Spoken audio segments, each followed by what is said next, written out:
Hola, en este video vamos a introducir brevemente, de una forma muy superficial, sobre un tipo de problemas que se llama Wicked Problems, o traducido en español, que no hay una traducción todavía acordada. Hay expertos que recomiendan la palabra embrujado porque parece como un fantasma que es muy difícil atacarlo o capturarlo, ¿verdad? O también Wikipedia lo traduce como problemas retorcidos, ya que es un tema importante en este curso, planteamiento y resolución de problemas. Y dentro de los problemas que podemos enfrentar, un tipo de problema muy difícil de lidiar, de enfrentar, se llama Wicked Problems o problemas embrujados, también retorcidos. Entonces, Wicked Problems, ¿verdad? Problemas embrujados, ¿qué son? Es un problema que es difícil o imposible de resolver debido a requisitos incompletos, contradictorios y cambiantes que a menudo son difíciles de reconocer. Es un problema cuya complejidad social significa que no tiene un punto de llegada determinable. En otras palabras, es un problema donde es muy difícil o que es imposible resolverlo, ¿verdad? Porque no hay información, ¿verdad? O muchas veces las condiciones, los actores que participan en el problema son contradictorios o con cambiantes rápidamente en el tiempo, o dependiendo de las medidas que uno implemente, de la solución que uno implemente, cambian sus comportamientos, por lo que no es posible predecir que una solución sea buena, sea, digamos, adecuada para resolver. Entonces, generalmente, todos los que son wicked problems, ¿verdad?, tienen que ver con aspectos sociales, especialmente aspectos que tienen que ver también, ¿verdad?, aspectos como de clima, ¿verdad?, estos que son un poco vastos, un poco amplios, generalmente tienen complejidad mucho mayor, ¿verdad?, y que no hay un punto de llegada que uno dice, ok, hasta aquí ya se resolvió el problema.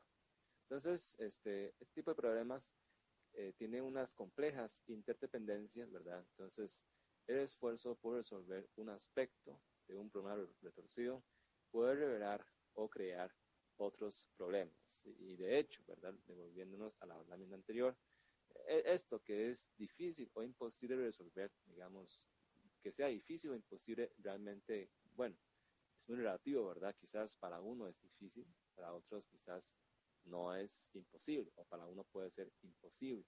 Y de hecho todo esto depende muchas veces de cuál es el nivel o capacidad de comprensión que uno tiene hacia el problema que uno está enfrentando, o sea, nivel de conocimiento, nivel de comprensión, nivel de profundidad que uno logra alcanzar. Y, por ejemplo, ¿verdad? Un Wicked Problems para ustedes puede ser el problema que les entregamos, ¿verdad? De taller de transportes, ¿verdad? Que yo siento que ese estudio que les pedimos realizar con el simulador, ¿verdad? De algo que ustedes no tienen conocimiento, ¿verdad? De entrada, y que necesitan investigar, que muchas veces no saben qué es lo que me pide. O sea, yo leo enunciado, quizás tampoco logro entender del todo. Imagínense, ¿verdad? Ese nivel de incertidumbre o esa incomprensión que uno dice, está muy difícil, ¿verdad? Ese problema para el nivel nosotros, o sea, imposible realizarlo porque no lo entiendo, no sé qué hay que hacerlo, ¿verdad? Imagínense entonces esa sensación, ¿verdad? Pero aplicado, digamos, en el caso de ya expertos, doctores, inclusive administradores o profesionales de alto rango, ¿verdad? Que enfrentando a problemas muy complicados, aún así, aún con todo el conocimiento, con todo el estudio que llevan, ¿verdad? Sienten lo que ustedes sienten ahorita.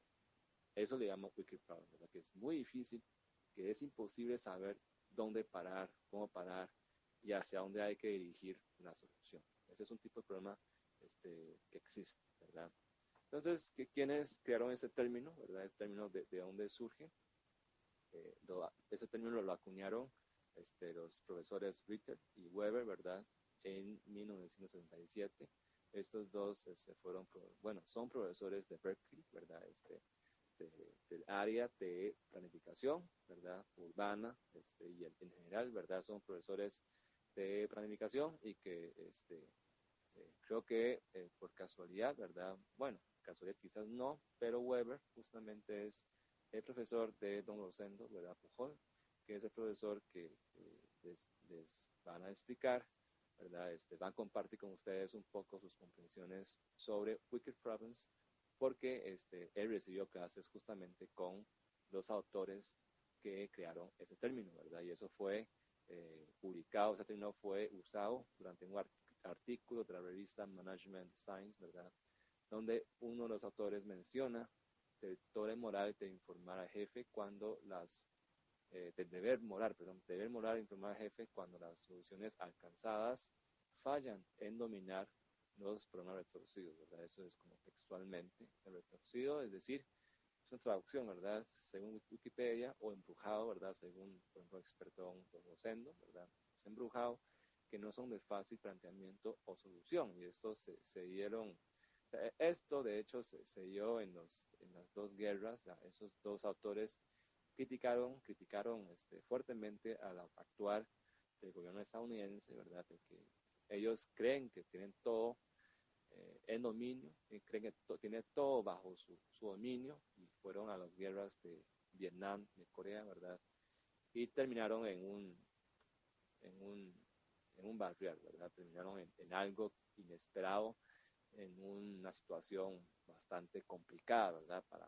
Para Estados Unidos y también para el mundo, ¿verdad? Entonces, ellos usaron ese término para decirte que, mira, no todos los problemas que ustedes creen, ¿verdad? Los expertos, entre comillas, creen que está bajo su dominio, ¿verdad? No es así, se le escapa frente a su vista o se le escapa de las manos en un parpadeo de ojos. Y ese fue como el origen de ese término, ¿verdad? Entonces aquí ven este, como en forma de meme, ¿verdad? Este ataque de Wicked Problems, ¿verdad?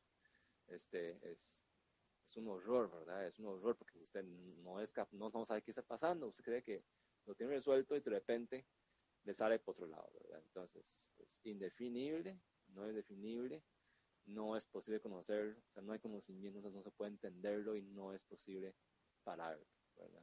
No hay cómo parar ese problema. Entonces, algunas características de lo que se llama problemas retorcidos, ¿verdad? Tal vez pueden pensarlo, digamos, al nivel de ustedes que en esta introducción y le damos un taller, digamos, de transportes que es un nivel avanzado. Quizás ustedes sienten de alguna forma esto, ¿verdad? Que tiene algunas características, porque uno no sabe cómo definirlo, tampoco uno no tiene conocimiento, ¿verdad? Y no sabe a dónde hay que llegar, ¿verdad? Muchas veces no sabe cuál es el alcance. Y esto, digamos, problemas retorcidos de verdad, o sea, en ese caso de ustedes es porque no han estudiado, digamos, sobre el tema, no hay tiempo, no han tenido experiencia, ¿verdad? En el tema, pero aún después de estudiar quizás 5 o 10 años o con toda la vida de experiencia, aún hay tipos de problemas que para los expertos del tema siente que no lo entienden, ¿verdad? Que tienen mucho temor, que no se puede definir cuál es el alcance, cuál es el problema, no se puede. Entonces, se llama eso Wicked Problem, ¿verdad? Entonces, no existe una formulación definitiva, se dice que están pobremente definidos, o ill-defined, ¿verdad? En inglés. No tienen criterio que nos diga de forma definitiva que hemos encontrado una respuesta correcta. Se llama eso no stopping rule, ¿verdad? No hay regla para detener lo que ya, hasta aquí llegamos, ¿verdad? No hay más. 3, soluciones no son del tipo correcto o incorrecto, ni verdadero o falso, sino mejor o peor. 4, no existe ninguna prueba, ¿verdad? Laboratorio u otras, inmediata o definitiva que compruebe la solución correcta de un problema retorcido. O sea, no puedo probar de que esta solución era correcta, ¿verdad? O es que ya llegué, digamos, a la solución, al menos, digamos, que ya pude resolverlo, ¿verdad? O sea, no se puede ni probarlo. Y cada caso es único, un problema aparte, ¿verdad? Una única oportunidad. O sea, es decir, todos los casos casi que no proporcionales. No existen oportunidades de aprender a través del ensayo y el error. Eso es muy importante, ¿verdad? O sea, no hay oportunidad, no es posible generar curva de aprendizaje, ¿verdad? O sea, todos los casos son diferentes, Todas las situaciones son distintas y no tengo cómo aprender, ¿verdad?, de cada caso. 6, no tiene un conjunto de soluciones potenciales enumerables. O sea, no es como decimos que puede plantear alternativas, ¿verdad? Soluciones son estos, ¿verdad? Y que, o sea, puede escoger cuál, le puede servir cuál no. Ni siquiera existe esas soluciones definidas, ¿verdad?, potencialmente definidas. Y cada problema retorcido puede considerarse como un síntoma de otro problema. Esto es como algo similar a lo que hemos comentado en las clases de definición, planteamiento y resolución de problemas, ¿verdad? Identificación de problemas, donde muchas veces el problema que uno está viendo en realidad son síntomas de otro más, y ese otro problema también pueden ser síntomas de otro más, y ahí va en cadena, ¿verdad? Entonces, uno dice, bueno, estos 7 me suenan como muy teóricos, ¿verdad? Muy teóricos. ¿Cómo lo puedo aterrizar en algo que ustedes quizás puedan tener mejor? Entonces, un problema típico embrujado es la pandemia, ¿verdad? La pandemia. Porque, bueno, vamos a contrastar la pandemia, ¿verdad? Y ustedes también con las noticias, con las informaciones, con las evidencias que ustedes han visto ya en este año y el resto de pandemia, ¿verdad? De día difícil. Reflexionemos, ¿verdad? A ver si estos 7 calzan exactamente al problema de la pandemia. Primero, ¿cuál es el problema de la pandemia? ¿Cuál es el problema, verdad? O sea, no hay existirá para la pandemia una formulación definitiva, ¿verdad? Que yo puedo definir cuál es el problema realmente de la pandemia. O sea, además de que la pandemia puede ser contagiosa, ¿verdad? ¿Cuál es el problema? El problema es que causa muchas muertes. Bueno, vean que la pandemia tiene una mortalidad, digamos, en Costa Rica creo que es alrededor de 1%, inclusive 0.5% de mortalidad, ¿verdad? Entonces, ¿cuál es el problema? La mortalidad, contagiosidad, que es muy contagioso. O sea, ¿cuál es el problema que tengo que enfrentar? O sea, ¿será que tengo que frenarlo? Sí, hay que frenarlo, ¿verdad? Pero ¿hasta dónde? Porque ya todo hemos visto, ¿verdad? Todo este año que pasó, ¿verdad? De un virus siempre se va a difundir, ¿verdad? Entonces, ¿hasta dónde hay que pararlo, ¿verdad? Y además, si uno ve, ¿hasta dónde se puede pararlo, ¿verdad? Y hasta qué medidas se puede implementar.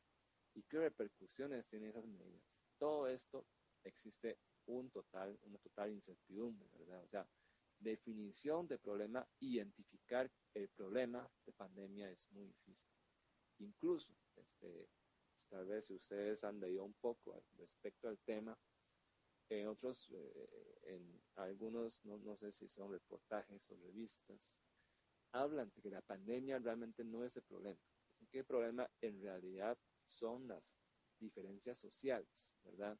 De hecho, Costa Rica, ¿verdad? Si ustedes ven, inicialmente en la primera hora, ¿verdad? En la primera hora, cuando iba empezando, el gobierno tomó control rápidamente y nos fue muy bien, ¿verdad? O sea, pudo frenarlo, ¿verdad?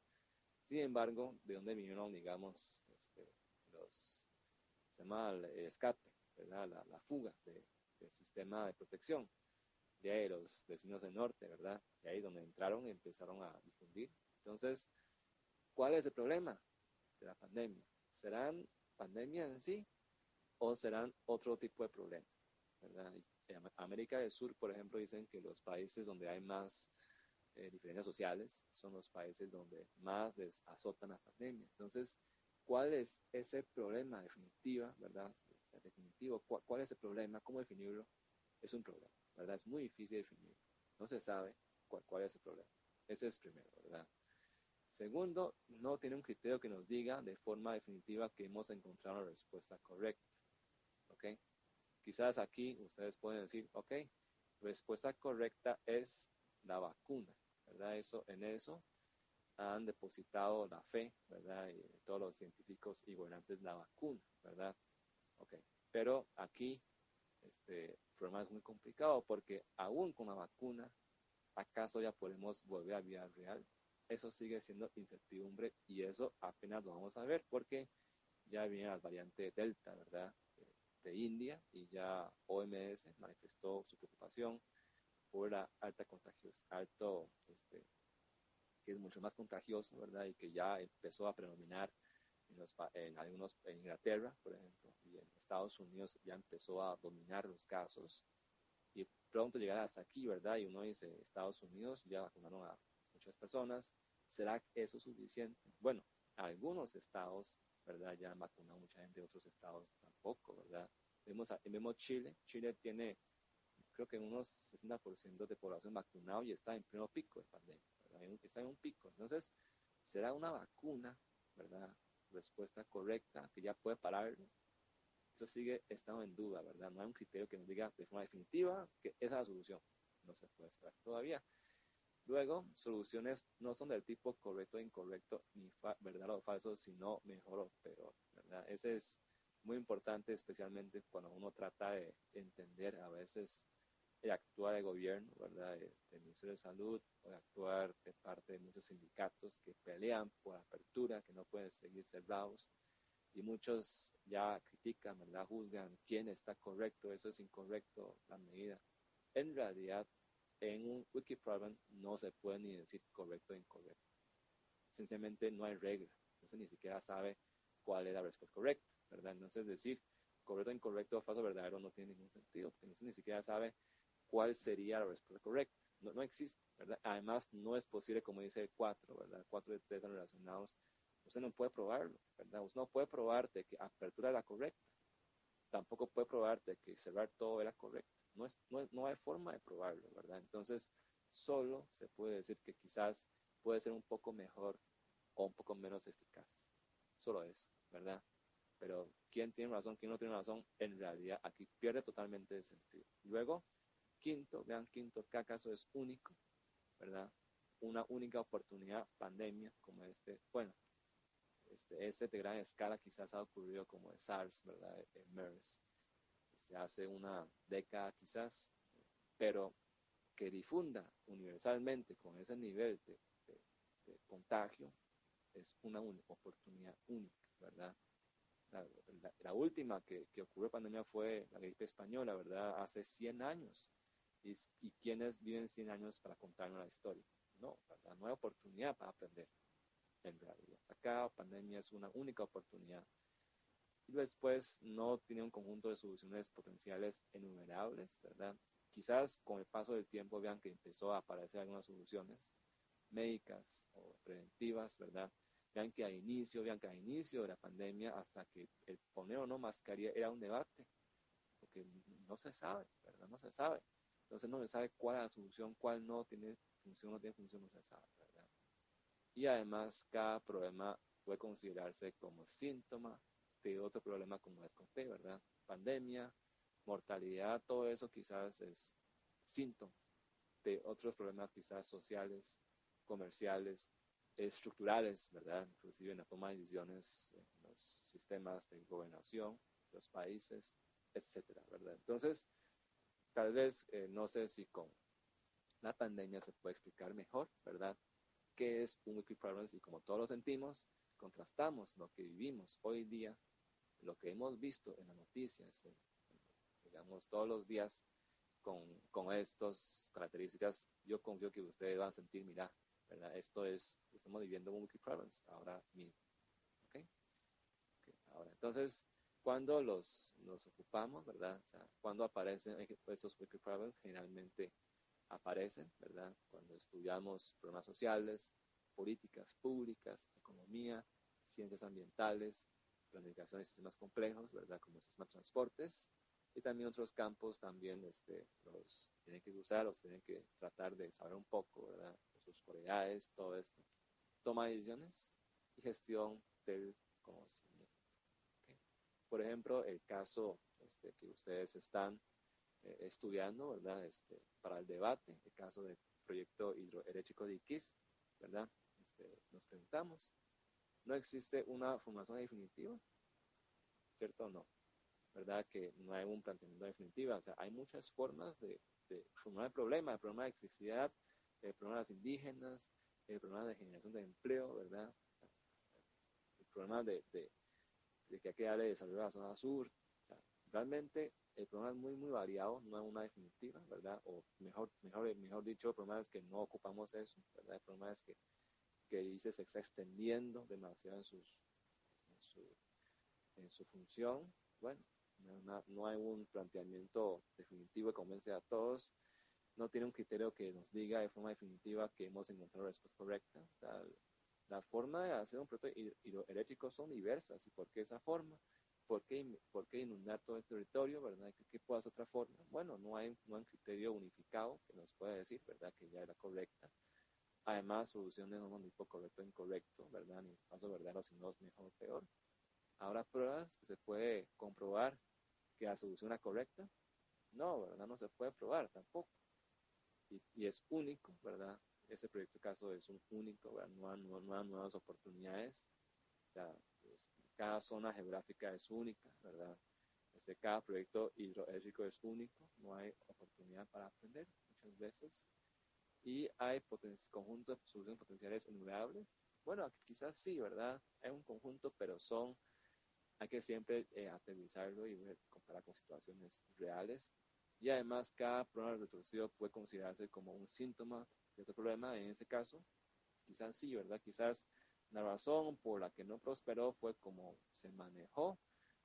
Caso de territorio indígena, ¿verdad? Quizás los personales del ICE o las personas del Valle Central tienen una visión de Costa Rica GAM, ¿verdad? De Costa Rica en el centro y que los demás, inclusive indígenas, son de otro planeta, ¿verdad? A veces, bueno, hay detrás mucho todavía perjuicio, muchos prejuicios, muchas ideas que inclusive pueden ser problemas subyacentes. Entonces, ese caso, ¿verdad?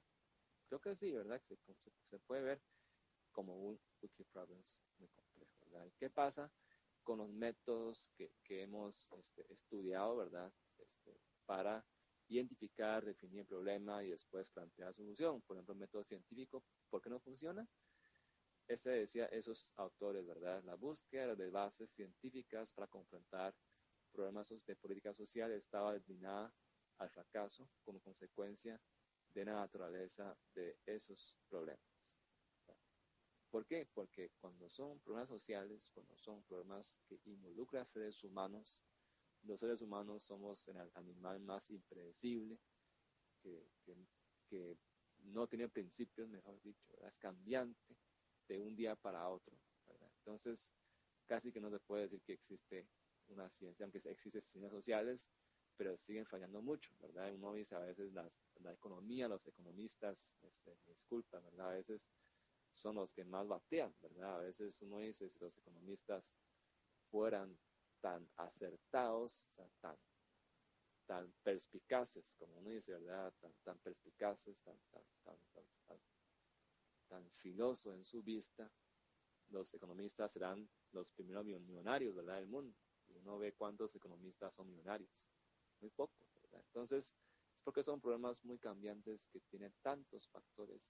Cualquier incidente puede cambiar de pronto a otro la solución. Entonces, es muy difícil como aplicar un método científico, ¿verdad? Como decir, identificar una anomalía, recolectar datos, analizar datos, elaborar hipótesis, predecir eventos con la hipótesis, elaborar experimentos, modificar hipótesis, hasta el final comprobarlo y convertirlo en teoría. Bueno,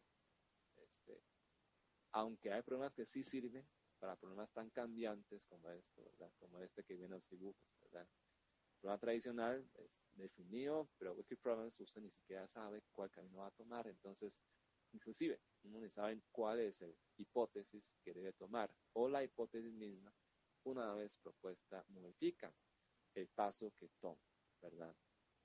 Entonces, ese paso así linealmente, ¿verdad? Que hay una teoría, después verifica, y después comprueba, realmente es muy difícil que funcione porque problemas sociales, problemas políticos, problemas económicos que involucran tantas variables, tantos demás stakeholders, ¿verdad? Stakeholders, tantas partes interesadas, realmente es muy difícil predecir, ¿verdad? Por ejemplo, esos días que ocurrió, bueno, en la Copa, ¿verdad?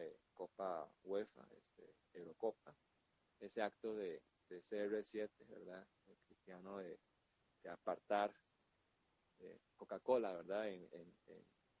¿Cómo se llama eso? Conferencia de prensa, ¿verdad?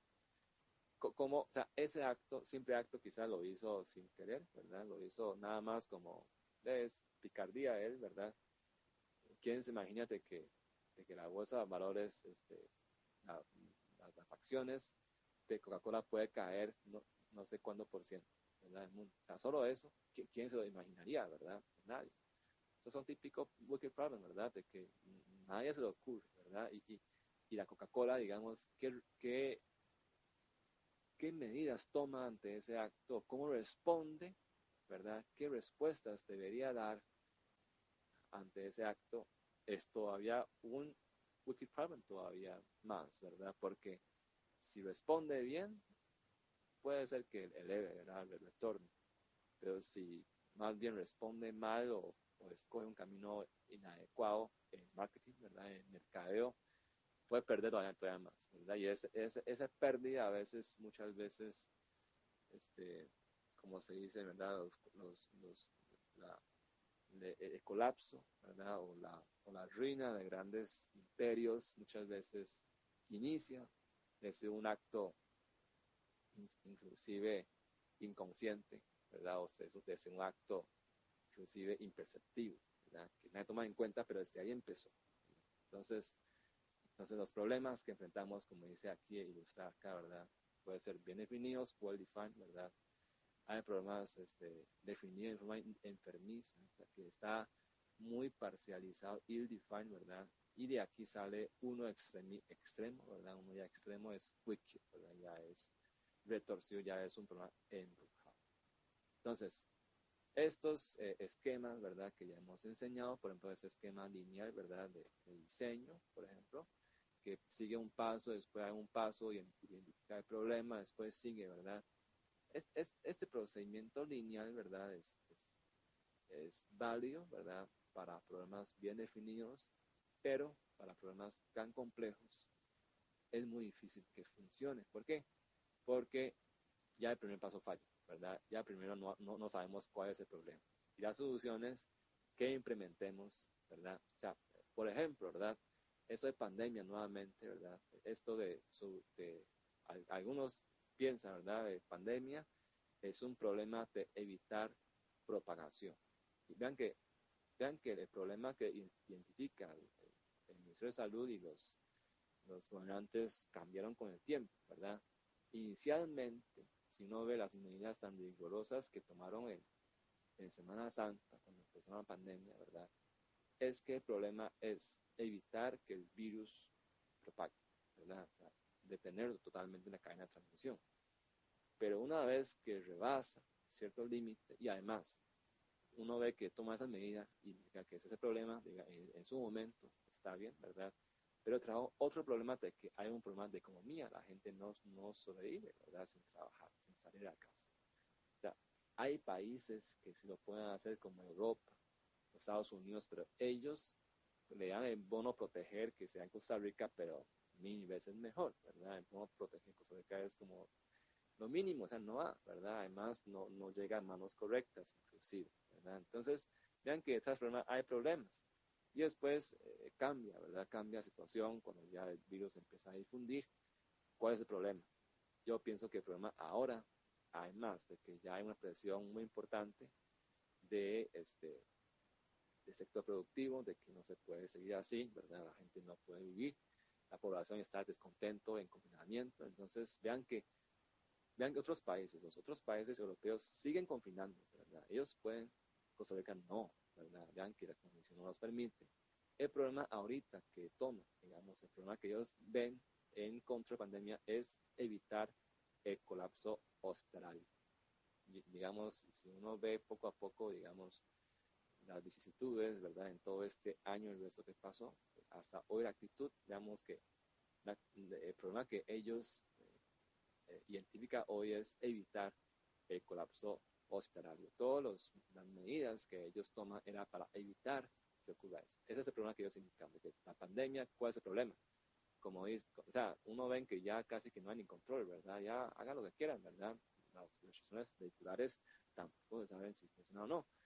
pero lo que quiere evitar es que hospital colapsó, ¿verdad? Pero eso que intenta evitar es ese problema que hoy, por ejemplo, hoy yo creo, ¿verdad? Que hoy están, eso es lo que ellos tratan de evitar. Ese es el problema que trae la pandemia.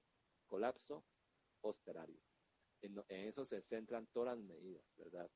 Gubernamentales. Pero bueno, ¿sería eso correcto o incorrecto? Vean que es muy difícil decir porque es un Wikipedia, ¿verdad? O sea, es muy fácil juzgar, muy fácil criticar, pero en realidad no se puede decir que es correcto o incorrecto. Y hay países que uno plantea así, ¿verdad? Hay países europeos de que toman otras medidas, ¿verdad?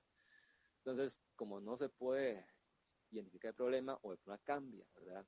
Con el tiempo, entonces todo esto de no sirve. El primer paso ya falla, ¿verdad? Entonces, también hay autores que plantean, ¿verdad? Design thinking, pensamiento de diseño, como un método para abordar wicked problems, ¿verdad? De que eso han planteado, ¿verdad? Es una forma, ¿verdad? De que ver el problema como un problema de diseño. Entonces, un diseño, ¿verdad? No es posible encontrar el problema a menos que haya alguna solución que lo ilustre, ¿verdad? Y aquí es un proceso iterativo, ¿verdad? De que hay que pasar, hay que empatizar con el problema, definir, idear, prototipar, evaluar y ahí volver, ¿verdad? En esa forma iterativa. Entonces ha encontrado de que puede ser una forma para aproximar a problemas embrujados, que son problemas altamente no lineales, o sea, no lineal en el sentido de que no sigue una ruta como esta, ¿no? O sea, es altamente iterativo, como si fuera un diseño, ¿verdad? De que no es posible seguir una línea recta, ¿ok? Bueno, algunas otras características, ¿verdad? Su solución depende de cómo se enfoca el problema y viceversa, ¿verdad? Esto es, la definición del problema depende de su solución, como ya usted con este ejemplo, ¿verdad? Igual, no va a extender más, pero igual viendo esto, ¿verdad? Viendo esto, traten de pensar y relacionar la pandemia con esto, ¿verdad? Solución depende del problema y problema depende de la solución, ¿verdad? Depende de cuál solución usted implemente, también puede surgir problemas diversos. Y el problema no se entiende hasta que se inicia la formulación de una solución. Esto es justamente lo que acabamos de decir, ¿verdad? No hay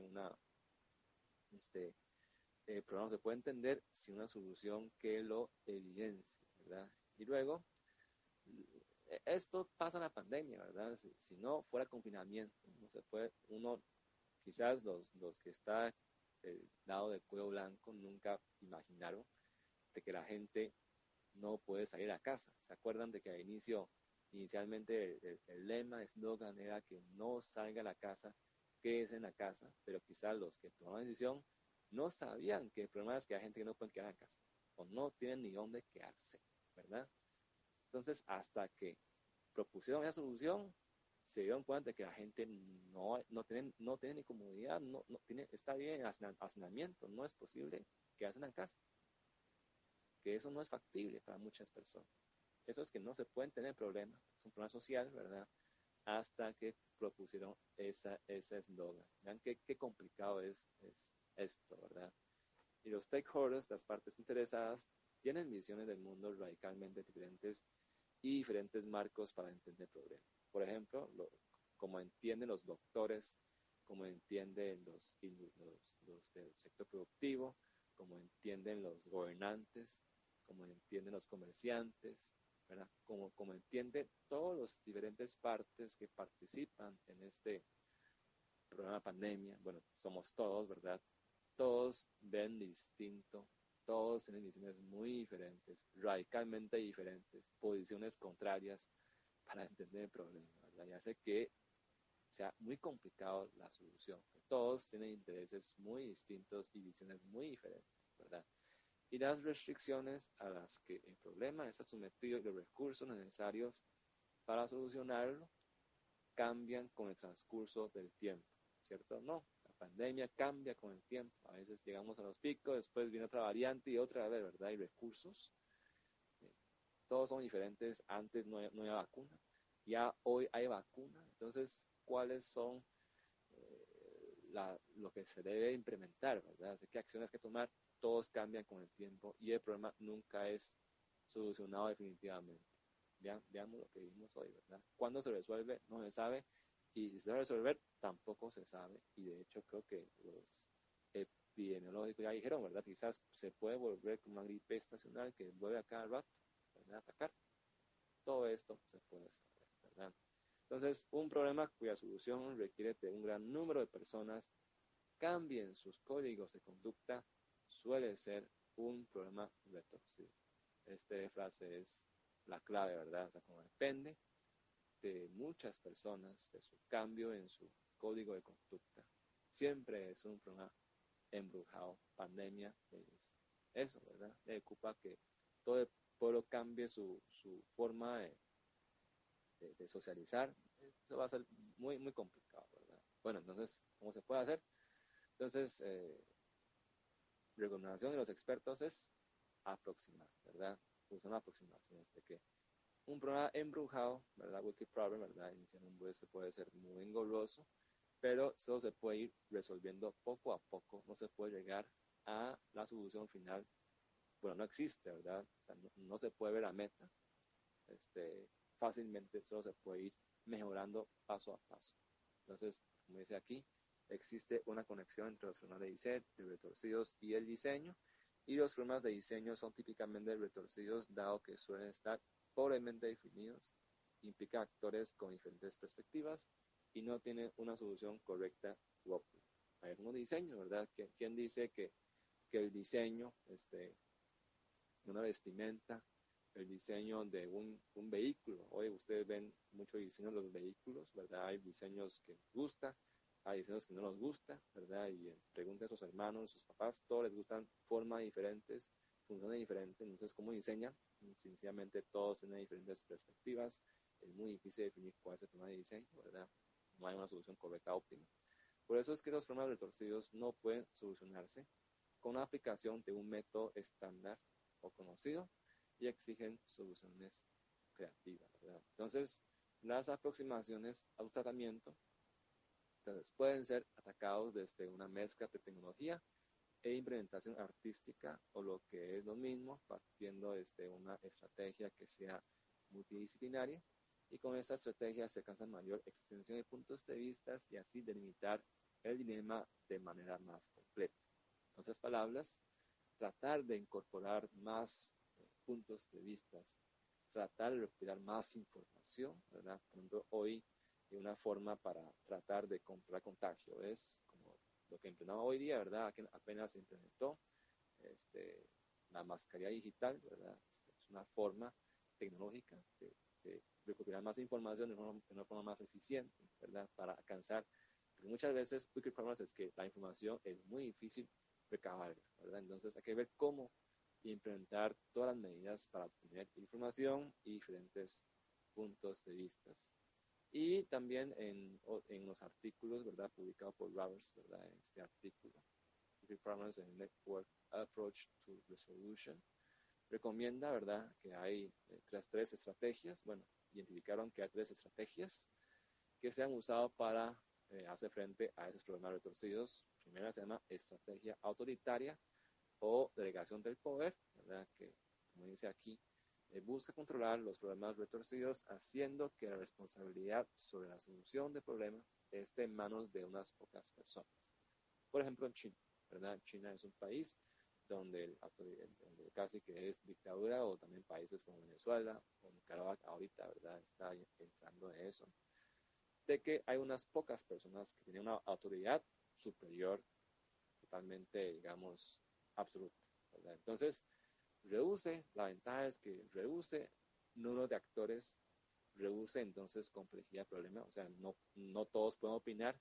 Por ejemplo, uno a veces ve que China, pues, es muy rápido en todo, porque nadie puede opinar, ¿verdad? Si usted opina, me lleva a cárcel, ¿verdad? Entonces, nadie puede opinar, y entonces alguien toma una decisión y se ejecuta, ¿verdad? Todos callados, ¿verdad? Entonces, se funciona en un país absolutista, ¿verdad?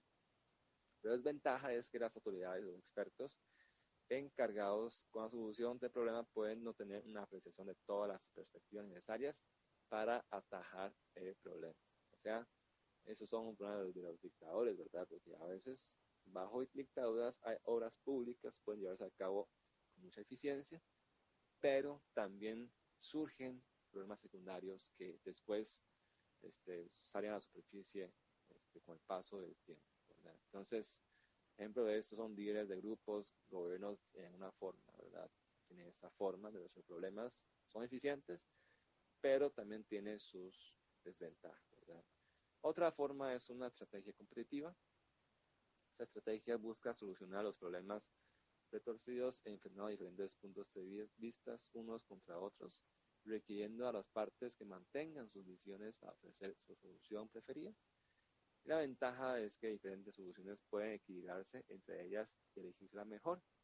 Y desventaja es que este tipo de enfoque crea un ambiente confrontacional en el que se desincentiva compartir conocimiento, consecuentemente las partes involucradas pueden no tener un incentivo para ofrecer la mejor solución posible, ¿verdad? Eso es mediante competencia, ¿verdad? Competencia para que confronte puntos de vista y ver quién es mejor y quién puede ofrecer una solución más, digamos, integral.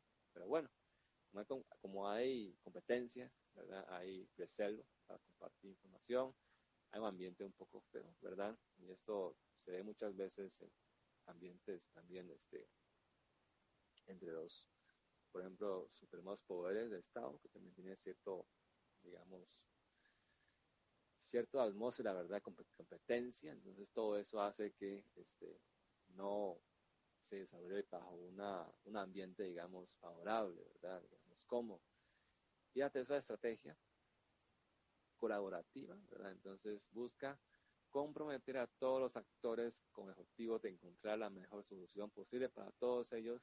Típicamente, ese tipo de enfoque implica reuniones en las cuales diferentes asuntos e ideas son discutidos y un enfoque común acordado es formulado. La ventaja es más integral y más conciliatoria, pero la desventaja es que es más lenta y no siempre llega a concretarse una solución con 100% de aceptación. Vean que esa estrategia es siempre la que adoptan los candidatos presidenciales cuando van a lanzar candidatos, que van a ofrecer un gobierno de unión nacional que va a tomar en cuenta a todos los actores y que al final, vean que no funciona del todo, ¿verdad? No es tan fácil porque no se llega al 100% de aceptación y especialmente cuando cada actor, ¿verdad?, empieza a jalar para su lado, entonces se tergiversa y cae más bien después en otra vez una estrategia competitiva. Entonces, aunque es la mejor, ¿verdad?, la más conciliadora, no es fácil lograrse porque los seres humanos como actores es complejo, ¿verdad?, de manejar. Y bueno, algunos otros ejemplos de Wicked Problem, ¿verdad? Paz mundial, por ejemplo, ¿verdad? Cuando hay zonas tensos, todos son problemas muy complicados, desastres naturales, tráfico de drogas, injusticia social, inseguridad ciudadana, ¿verdad? Que a veces uno dice, pero esos son temas que siempre hablan, todos los políticos, sí. ¿No me resuelto? No. ¿Por qué? Es muy complicado, ¿verdad? No son problemas tan fáciles de resolver. Y también existe uno que se llama Super Wicked Problems, ¿verdad? ¿Qué son?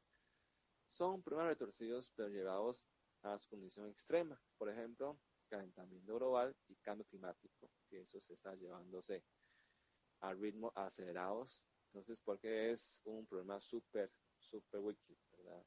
Tiempo se acaba para tomar acción o decisión, ya el tiempo se acaba, se está empeorando rápidamente las condiciones y ninguna autoridad central que tome el liderazgo reconocido.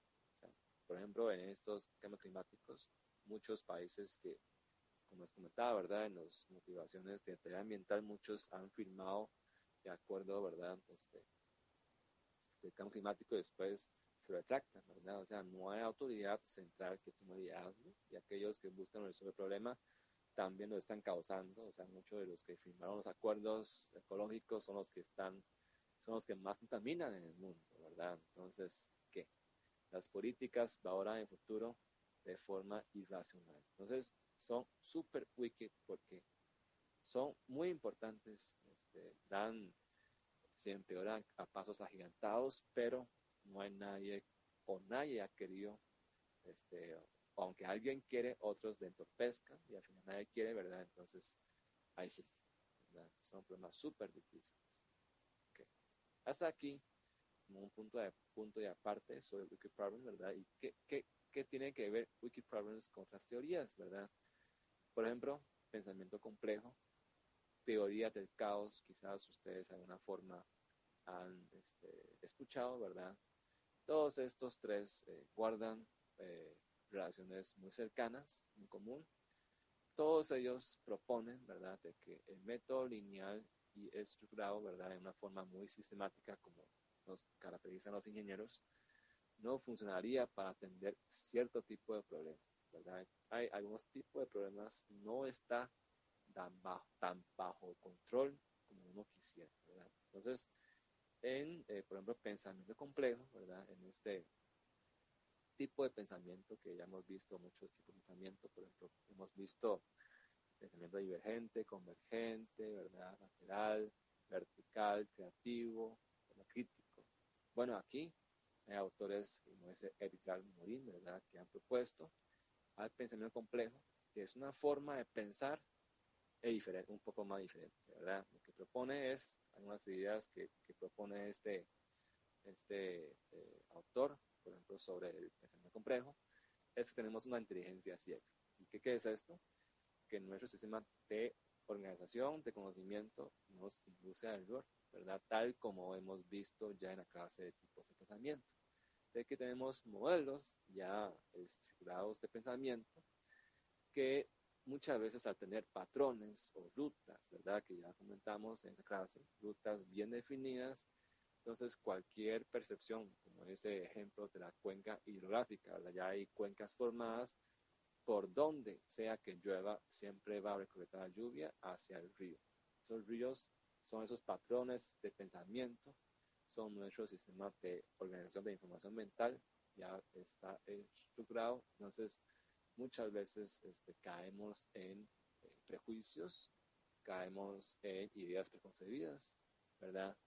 Y no podemos, lo que pensamos o lo que creemos que es, sencillamente es una reacción a la realidad y no es la realidad misma, ¿verdad? Entonces, creemos que es así, en realidad estamos cegados, ¿verdad?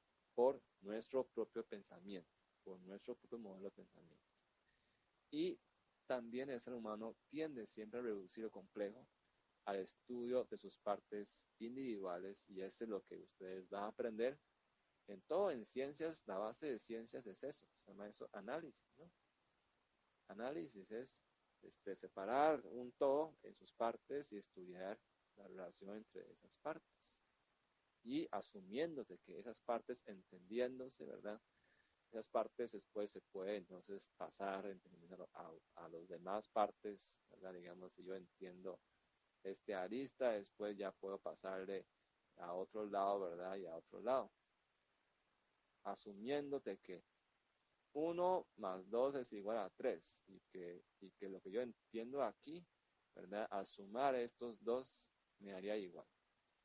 Pero eso muchas veces no es cierto, ¿verdad? Muchas veces no es cierto, especialmente en los ámbitos biológicos o de la naturaleza o ser humano, eso quizás no es cierto. Quizás en las partes de las ciencias exactas, como física, química, ¿verdad? Quizás a nivel macro, ya muchas veces inclusive a nivel cuántico ya tampoco cumple, ¿verdad? Pero a nivel macro, al menos lo que estudiamos en los cursos, sí se cumple, ¿verdad? Se llama eso reducir lo complejo al estudio, o sea, al análisis de sus partes individuales, y se rompe el tejido complejo de la realidad, ¿verdad? Entonces esto nos lleva a un paradigma, que es el paradigma de disyunción, reducción y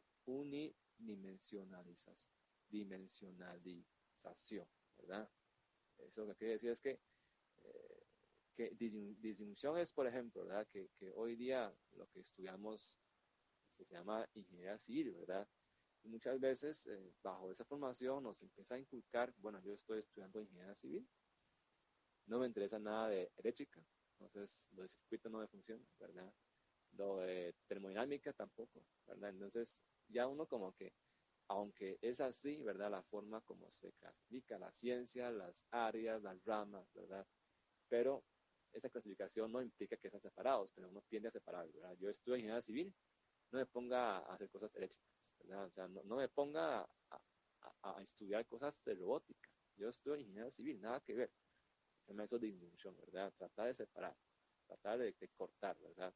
Y reducción es tratar, como ya hemos comentado, ¿verdad? De tratar de simplificar, de tratar de tomar, como decir, ese principio rige para todo, ¿verdad? Una forma de generalizar, parte, ¿no? De unos verdades, entre comillas, reducidas. Además, unidimensionalización es decir, como les comentaba, ¿verdad? Ya me quedo con una única dimensión y no me preocupo de lo que pasa. Es, por ejemplo, si me gusta estructuras, no me preocupo cómo es el suelo por debajo. Yo me encargo de la parte que está arriba. O me gusta construcción, me gusta saber cómo construir, pero no quiero saber nada de diseño. No quiero saber cómo se diseña una casa, un edificio, o un puente. Nada más me hago cargo de construirlo, porque eso es lo que yo estudio. O sea, ese me hace unidimensionalización, ¿verdad? Entonces, hoy día que cada vez la sociedad tiende a ser cada vez más especializados, ¿verdad? Cada vez uno se enfoca en una especialidad, tiende uno a caer en esto, como medicina, ¿verdad? Hay cardiología, urología, ¿verdad? Nefrología. O sea, entonces, si tiene problemas del riñón, busque nefrología. Si tiene problemas de corazón, busque un cardiólogo, ¿verdad? Si tiene problemas de mente, digamos, de estado mental, busque un psicólogo psiquiátrico. Pero muchas veces, quizás entre todos ellos están relacionados, pero uno como que marca, ya, cada quien tiene su área y no se ve entre ellos. Y eso pasa muchas veces en hospitales, ¿verdad? Si usted va, tiene que ir aquí, después allá, si tiene ese problema, tiene que ir con ese doctor, otro doctor, y otro doctor le manda todos un montón de pastillas y no sabe al final qué tomar, ¿verdad? Pasa muchas veces. Y son vicios actuales, es un paradigma, ¿verdad? De cómo se organiza hoy día el conocimiento. La propuesta de tener un complejo es que no hay que hacer esas particiones. Si hay distinción, por ejemplo, si hay diferentes ramas, diferentes especialidades, pero no es necesario separarlas. Se llama eso es confusión, ¿verdad? O sea, yo sé que cada quien tiene su especialidad, pero al fusionarlos, muchas veces quizás puedo crear algo mucho mejor, ¿verdad? Tal como le decía, algunos países estudian robótica para construcción. Es construcción, pero fusiona con la robótica, ¿verdad? Para que la robótica pueda integrarse y mejorar las prácticas constructivas, inclusive mejorar seguridad ocupacional o salud ocupacional, ¿verdad? Entonces, sí son diferentes áreas, pero no tengo que separarlas, ¿verdad? Puedo unirlas inclusive y llegar a algo todavía mejor, ¿verdad?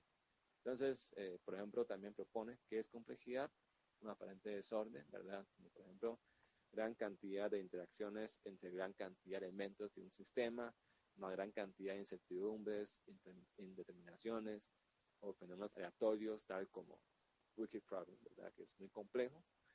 Y simplicidad, que no siempre hay que llegar, ¿verdad? Poder simplificar algo complejo a algo sencillo, tales como leyes universales, ¿verdad? Que pone en orden el universo, las leyes de Newton, relatividad de Einstein, ¿verdad? Que predicen un resultado definido previamente, ¿verdad? Que como que hay una ley que ya permite a uno entender y predecir todo lo que pasa, ¿verdad? Entonces, estos dos entran como en un dilema, ¿verdad? Podrá siempre encontrar simplicidad en la complejidad. ¿Qué relación hay entre ellos? Entonces, en realidad, por ejemplo, ¿verdad? Orden o desorden, ¿cómo es este mundo que vivimos? Por ejemplo, según los principios de termodinámica, indica que el universo tiende a entropía general, o sea, tiende al desorden. Sin embargo, también se han visto algunas investigaciones de que las cosas se organizan y tienden al desarrollo, ¿verdad? Tales como planetas, sistemas solares, y en algunos casos, por ejemplo, la vida misma, que evolucionan y se desarrollan, también se organizan, ¿verdad? Para estar más sistemáticos. Entonces, ¿qué es un lado, qué es otro, cuál es el que rige en el mundo que vivimos, ¿verdad? ¿Qué explica todo lo que vivimos? Entonces, Este orden y desorden, ¿verdad? Que es un dilema que plantea este pensamiento complejo, por ejemplo, es uno de los que pues, entra en debate. Entonces, por ejemplo, la degradación y desorden tiende también a generar vida. De hecho, dicen que las aguas puras no viven peces. O sea, los peces siempre eh, nacen, viven en aguas pantanosas, ¿verdad? Entonces, de una forma las cosas muy sucias o muy degradadas, ahí surgen vida, ¿verdad? Y esa dicotomía, esa confrontación, orden y desorden quizás no es la más apropiada, y no son enemigos, ¿verdad? Sino más bien colaboran, cooperan de una forma para desarrollar el universo, ¿verdad? Y quizás el desorden, el caos necesario para desarrollo en ciertas condiciones o momentos, con el fin de incrementar el orden y pasar a un nuevo estado de equilibrio. Entonces, lo que propone el pensamiento complejo es no preferir, como esa teoría disyuntiva, ¿verdad? Separar y yo me quedo con orden, me quedo con desorden, sino es que los dos complementan y coexisten. Esto suena muy filosófico, ¿verdad? Es una forma como de entender el problema. Les cuento algo como más práctico. Por ejemplo, ¿verdad? A veces cuando uno cursa, ¿verdad? Nuevos conocimientos, acá está en los cálculos, en las ciencias químicas, físicas, y uno dice, yo a un punto en que yo dice, no entiendo, ¿verdad? Estoy confundido. Cuando usted me dice, estoy confundido, les felicito. ¿Por qué? Porque confusión es caos, ¿verdad? Desorden. Tienen un desorden de vida, no saben qué estoy pensando, no entiendo. Felicidades. Cuando usted no entiende algo es porque ya está próximo a entender. Lo que más se teme es alguien que nunca entendió algo y cree que lo entiende. Eso es lo peor, porque así es cuando uno, a veces hay personas que van a examen y dicen que yo salió de examen y siempre dice me fue muy bien. Cuando entrega examen sacó un 30. ¿Por qué? Nunca se dio cuenta que no entiende. O sea, vive más bien en un engaño.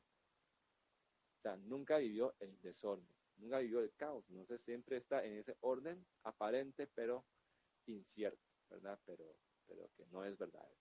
Entonces, cuando yo caigo en desorden, caigo en esa incertidumbre, en ese que no entiendo, confusión, uno, ya, no hay que frustrarse, más bien felicidades, porque está próximo a entender.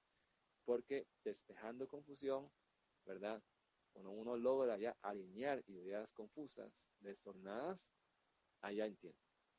Entonces, no puede haber entendimiento sin confusión o sin desentendimiento previo. Es necesario, ¿verdad? Entonces, muchas veces, después del caos, viene el orden, ¿verdad? Y después del orden, viene el caos, porque supera, ¿verdad? Tal como vimos en los pensamientos, ¿verdad? El pensamiento se organiza en forma de modelos, pero para poder entrar en una nueva dimensión, como ese ejemplo ¿se acuerdan que hemos visto en una clase el juego de las piezas geométricas, ¿verdad? De que tengo dos piezas que se organizan, ¿verdad? Después viene otro, ¿verdad? Después viene otros dos. Llega un punto en que viene una pieza así, ¿verdad? No calza. Iniciaba con orden, llegó el desorden, ¿verdad? Y el desorden le obligaron a, ¿verdad? ¿Se acuerdan? A volver a integrar todo, ¿verdad? Volver a armar todos los piezas. Y después viene un nuevo orden. Pero ¿acaso después no viene otra pieza que lo que hace que tengan que volver a desordenar nuevamente y empezar un nuevo orden? Claro, ¿verdad? Eso va a pasar siempre en la vida de uno, ¿verdad? Con los problemas. Siempre llega uno a una orden y después de pronto a otro llega otra idea y que me tambalean nuevamente. O sea, otra vez, no entiendo, ¿verdad? Entonces, eso me obliga a entrar otra vez en el caos, a reorganizar todas mis ideas nuevamente y así puedo entrar en una nuevo orden y ese nuevo orden no es el mismo orden que orden inicial, ¿verdad? O sea, aquí está ordenado, ¿verdad? Aquí está inicial, pero después de pasar ¿verdad? 1, 2, 3 veces la reestructuración, llego quizás a una forma de ordenación sin precedentes, aunque está ordenado de esta forma, es una nueva forma totalmente. es algo totalmente renovado, ¿verdad? Y ahí viene la innovación, ¿verdad? De ese desorden, caos, confusión, después entendimiento, ¿verdad? Ahí viene. Entonces, eso se llama un poco, ¿verdad? Ese pensamiento complejo, ¿verdad? Cómo pensar en forma más holística. Y otro, por ejemplo, teoría de caos, ¿verdad? Teoría de caos que quizás tiene su profundidad, pero aquí hay una seguida nada más. Por ejemplo, propone que el resultado es algo, ¿verdad? De algo depende de distintas variables y que es imposible predecir. Por ejemplo, si colocamos un huevo en la cúspide de una pirámide, no sabemos hacia dónde caerá. Ok, vean que esto, teoría de caos, no dice algo, ¿verdad? Por ejemplo, ese ejemplo de huevo, bueno, si fuera así aparentemente un experimento, efectivamente no sabemos hacia dónde va a caer, pero si tengo una cámara o tengo 4 cámaras filmando el huevo desde todos lados, yo puedo en tiempo real, ¿verdad? Ver cómo fue colocado el huevo, ¿verdad? Cómo fue la posición y analizar su centro de gravedad y todo eso. Yo sí puedo saber hacia dónde va a caer, ¿verdad?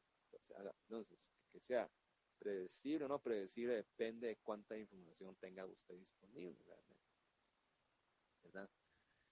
Solo que muchas veces no nos es posible tener esa información, pero hoy día cada vez es más posible, ¿verdad? Y nos permite alcanzar soluciones también sin precedentes. Luego, teoría de caos propone que la naturaleza es compuesta de pequeños objetos con pulsos que hoy día llamamos patrones o fractales, ¿verdad? Esto es decir, lo que quiere decir esto es que muchas veces creemos de que esto, ¿verdad? Y esto son separados, ¿verdad? Y que por ejemplo, tengo 1, 2, 3, separando los 3, entonces tengo un tercio, otro tercio y otro tercio. Fractales lo que quiere decir es que no es posible separarlo, tal como este ejemplo que les voy a mostrar, ¿verdad? Como este. Este es una planta, ¿verdad? Un helecho del mundo natural, ¿verdad? ¿Qué es fractal? Es como decir, tengo un todo, ¿verdad? Un todo es esto. Vean la forma de la planta en forma general, es así, ¿verdad? Tiene una rama y después ahí va. Pero si usted va a cada hoja, vean, ese es toda una rama, ¿verdad? Ahora usted va a una hoja, vean la hoja, nuevamente es otro esto. Vean cada hoja tiene lo mismo. Y quizás ahora usted va a ya no sé cómo se llama, ¿verdad? Cada subhoja, cada subhoja, ¿verdad? Entre comillas, de cada esta hoja, quizá usted puede ver que otra vez sus conductos internos, otra vez comparte este mismo esqueleto. Es decir, o sea, se me hace fractales, ¿verdad? Fractales. Si les interesa el tema, también pueden investigar más, ¿verdad? O sea, la naturaleza está llena de fractales, ¿verdad? Si usted cree de que yo puedo estudiar cada hoja, ¿verdad? Después la suma de todas las hojas es esta rama, en realidad una hoja también es una rama. Y después dentro de cada subhoja, de cada rama también es otra hoja, ¿verdad? Entonces, al fin y al cabo, nunca es separable. O sea, nunca se puede llegar a unidades más pequeñas, mejor dicho, ¿verdad? Entonces, no se puede aplicar como esos análisis que uno comúnmente aplica. Eso es refiriéndose en la forma geométrica, ¿verdad? Y solo podemos entonces conocer la verdad en lo que está pasando frente a nosotros y nunca podemos pensar en predecir futuro, de comportamiento o conocimiento de nada. Eso es lo que dice teoría de caos, que no es posible predecir nada, ¿verdad? Para problemas complejos, ya, también piense, ¿verdad? Con pandemia, ¿podemos predecir cuál sería el futuro o no? ¿Verdad? Es muy difícil, ¿verdad? Y propone que tras la aparente aleatoriedad de los sistemas complejos existen ciertos patrones subyacentes de similaridad o autoorganización como fractales como estos. Que en realidad es una forma compleja, pero en realidad es compuesto por muchos fractales pequeños que en su forma distinta de colocación reprodujeron toda esa forma compleja, ¿verdad?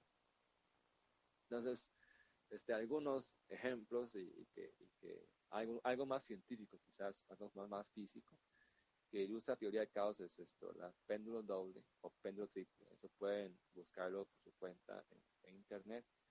Es un péndulo simple, ¿verdad? Que ustedes ven quizás en física, que es una cuerda con una masa. Péndulo doble ya son dos, ¿verdad? Conectados, dos péndulos conectados entre sí. Y la trayectoria, lo que dice es que la trayectoria que describe ese péndulo doble es demasiado impredecible y depende de cosas mínimas. O sea, cualquier condición inicial que cambie, su resultado sería totalmente distinto, ¿verdad? Entonces, tal vez para concluir rápidamente, teoría de caos, de hecho, uno de los máximos exponentes es lo que se llama la teoría de Lorentz, ¿verdad? Donde sale después lo que se llama el efecto de la mariposa, ¿verdad? Es decir, Lorentz, ¿verdad? El cuento dice esto, que Lorentz se puso a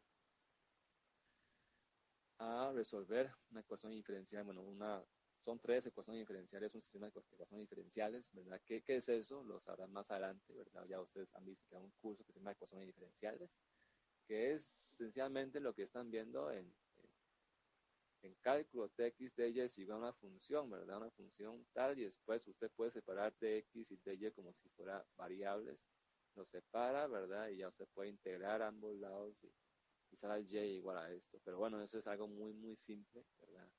Se llama ecuaciones diferenciales de variables separables, y hay ecuaciones diferenciales más complejos, no lineales, y hay sistemas de ecuaciones no lineales, ¿verdad? También. Entonces Lorentz, en la solución que él estuvo haciendo, tiene una serie de un conjunto de tres ecuaciones diferenciales que describe un poco comportamientos atmosféricos. Lo puso a resolver, ¿verdad? Con la solución en forma, mediante métodos numéricos, y lo puso a resolver en computadora, ¿verdad? Entonces, en esos momentos que vive en Lawrence, creo que eran unos años 70 o 60, hay computadoras, pero son muy lentas, entonces se va a tomar café. Y después de vuelta se dio cuenta de que de las soluciones que encuentra, ¿verdad? O sea, digamos, solución se puede dibujar como si fuera una serie de curvas, ¿verdad? Algo así. De que dependiendo de unos decimales, son unas milésimas de decimales totalmente, o sea, se puede decir que son insignificantes para propósitos científicos. Esas milésimas de diferencias en lo que se llama condiciones iniciales, ¿verdad? De este problema, llevó a soluciones totalmente distintas.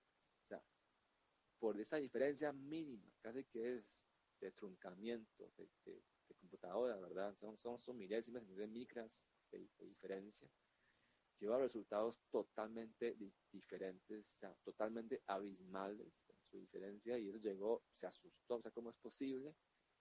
Y entonces se puso a revisar todo y efectivamente pues así son milésimas digamos, puntos 0,0000001 de diferencia, lleva a que la solución es abismalmente diferente.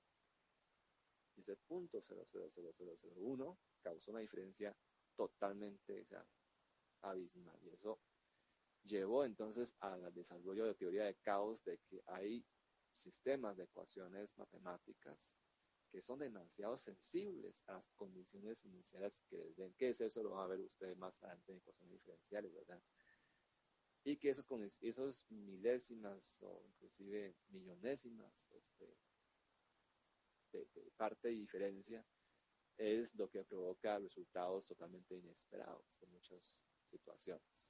Por eso salió lo que se llama teoría de caos y después efecto de mariposa, ¿verdad? Que tomó, de hecho fue él, ¿verdad? Que tomó un refrán, digamos, chino, que dice que por el aleteo de unas alas de las mariposas surgió un tornado.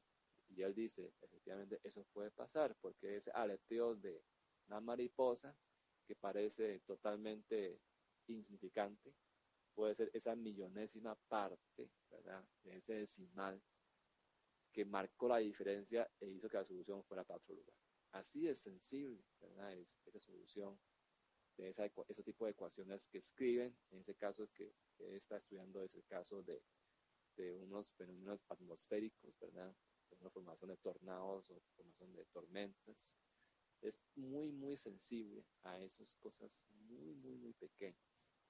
Y esto yo pienso que es también para devolvernos a lo que estudiamos al inicio, ¿verdad? Los hábitos de pensamiento. Quizás uno empieza a la universidad y uno cree que lo que uno va a estudiar son los conocimientos. En realidad, la parte más pequeña de todo es ese pensamiento, ¿verdad? Esa forma de pensar que es imperceptible, que está muy en cada uno, pero esa parte muy pequeña, ¿verdad?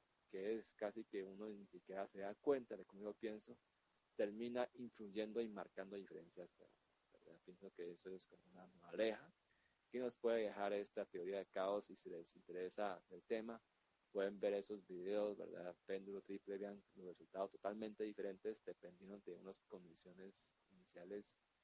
eh, o sea, no hay una diferencia mínima, ¿verdad? Casi que es imperceptible, pero el camino que recorre es totalmente diferente, ¿verdad? Y eso se pueden buscar ustedes, teoría de caos y Lorentz, ¿verdad? En todo su desarrollo es bastante interesante.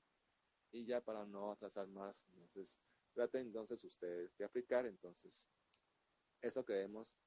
Entonces, por ejemplo, hoy día que ya viene en camino ciudades inteligentes, ¿verdad? O un sistema de transporte eficiente para Costa Rica. Traten de pensar, ¿verdad? ¿Cómo lograrlo? ¿Qué es eso? Planteen preguntas, cuál es la decisión, cuál es la solución correcta, cómo tomar la decisión, cuáles tecnologías existen, ¿verdad? ¿Qué son las partes interesadas? Bueno, todo esto, ¿verdad? Que les dejo para que piensen, o sea, cómo sería el futuro, ¿verdad? ¿Cuál sería la vida del futuro con ciudad inteligente? ¿Cuáles son las repercusiones, inclusive en la conducta humana, ¿verdad? O sea, ¿qué repercusiones puede traer? ¿Qué problemas nuevos, qué problemas nuevos puede traer, ¿verdad? Una nueva oportunidad. O lo mismo, sistema de transporte, ¿verdad? ¿Cuáles son los objetivos? ¿Cómo hay que definir el problema? Todo esto, ¿verdad? Preguntas que les dejo aquí, para que traten de reflexionar, ¿verdad? Sobre wicked problems, para que vean que son problemas bastante complicados, que depende de demasiadas personas y la solución que uno implemente puede afectar inclusive a los mismos partes interesadas y a la respuesta del sistema. Y al final, ¿verdad? Entonces, nada más para concluir, que tenemos tres ejes transversales en la carrera, ¿verdad? Que siempre hay que tener en cuenta al analizar los problemas normales, también problemas retorcidos, que es ética, de que no importa qué tan complejos son los problemas, hay que tener en cuenta siempre la ética, ¿verdad? Siempre hay un conjunto de normas, costumbres, que nos guían la forma de pensar y forma de actuar, que es sostener siempre la ética. Después innovación, ¿verdad? Donde las ideas nuevas llegan a terminar con las viejas formas de planificación, organización, ejecución de proyectos o diseños para mejorar eficiencia y calidad de vida. Todo esto mediante lo que se llama destrucción creativa, ¿verdad? Hay que destruir, quizás, mejor dicho, creatividad siempre se construye del pasado, ¿verdad? Siempre hay un pasado y donde usted puede destruir, pero no niega que existe un pasado, ¿verdad? Una base, donde usted remodele, ¿verdad? Destruya y usted levante algo nuevo, ¿verdad? Es una destrucción creativa de algo viejo, logra reconstruir algo nuevo totalmente, se llama innovación. Y también sostenibilidad, que todo desarrollo que aseguren, ¿verdad? Deben asegurar las necesidades de presente y sin comprometerse las necesidades de las futuras generaciones. Entonces, siempre tener en cuenta estos tres principios para tratar cualquier tipo de problema. Es esencial, por eso se llama ejes transversales en nuestra carrera de ingeniería civil. Entonces, eso sería todo, ¿verdad? En este video. Es una introducción muy breve, también un poco de, quizás muy por encima, muy superficial, y si les interesa más el tema, entonces, bienvenidos al mundo de ingeniería, ¿verdad? Hay que investigar bastante y hay que leer y seguir estudiando mucho por cuenta propia. Se llama esto un atributo de egreso, ¿verdad? De los ingenieros, que se llama aprendizaje a lo largo de la vida. Es un atributo muy importante que todos debemos tener para afrontar un mundo cada vez más cambiante. Entonces, muchas gracias por su tiempo y su atención. Este, tengan un buen día.